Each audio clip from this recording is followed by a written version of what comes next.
Forest guard ଚାକିରି କରାଇଦେବା ନାଁରେ 3,20,000 ଟଙ୍କା ଠକେଇ। ଶେଷରେ ମିଡିଆ ଆଗରେ ମୁହଁ ଖୋଲିଛନ୍ତି ଯୁବକ। घर भटसाई मु गत 2.5 वर्ष है मोठू आम घर पाखर जो नदीगा मुनन दास से मोठू 3,20,000 नहीं फरेस्ट गार्ड चाकरी करदेव बोली किंतु 2.5 वर्ष हो गला एमती कि पिला जॉइनिंग पाईगले फरेस्ट गार्ड रे से कौन से चाकरी करूना कि मो पठू पैसा नहीं मत रिटर्न भी करूना आउ कहला बेलू कि मत पैसाटा रिटर्न दियो से मत दौना केवल आजिकाली एमती कही मत ठकौती मु दुई थर एसओजी एसओजी कैम चंदकार देखा करने जाइली मत पैसा नदे से एमती मत आजिकाली ठकौती मु निकटस्थ थाना जो धूसरी थाना ना एफआईआर देती एफआईआर देवार गोटे मास पर ना धूसरी पुलिस केस कले केस 2 मास बीतीगलानी किंतु एपर्तन कौन अरेस्ट करा जदि पुलिस जदि माने साधारण मनीष मान पुलिस जदि मतलब रक्षक न हो भक्षक साजिव साधारण लोक कौन न्याय पाइबे आपण माध्यम मु सरकार को एतिक अनुरोध करी कि उपयुक्त दोषी जी कठोर कठोर दंड देवे जहाँ फल कि आगामी दिन में एमती कहीं भी करने पूर्व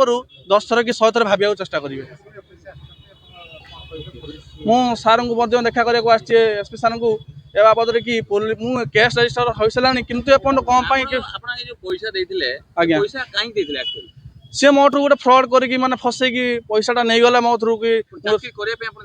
आज्ञा सी नहीं जाइए मोटू ठकई फरेस्ट चाकरी नहीं फरेस्ट गार्ड 3,20,000 टका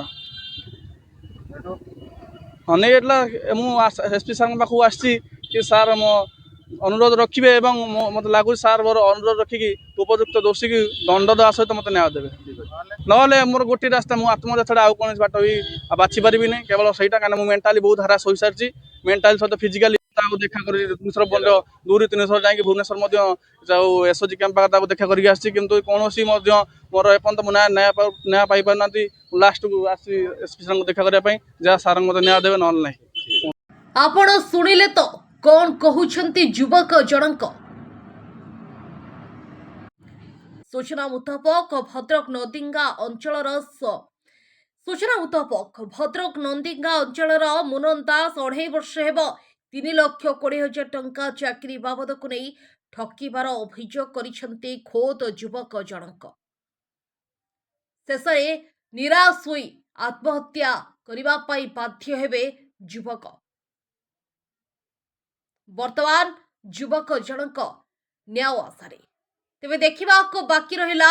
पुलिस तदंत केबे आरंभ करुछि। ब्यूरो रिपोर्ट चंदन न्यूज।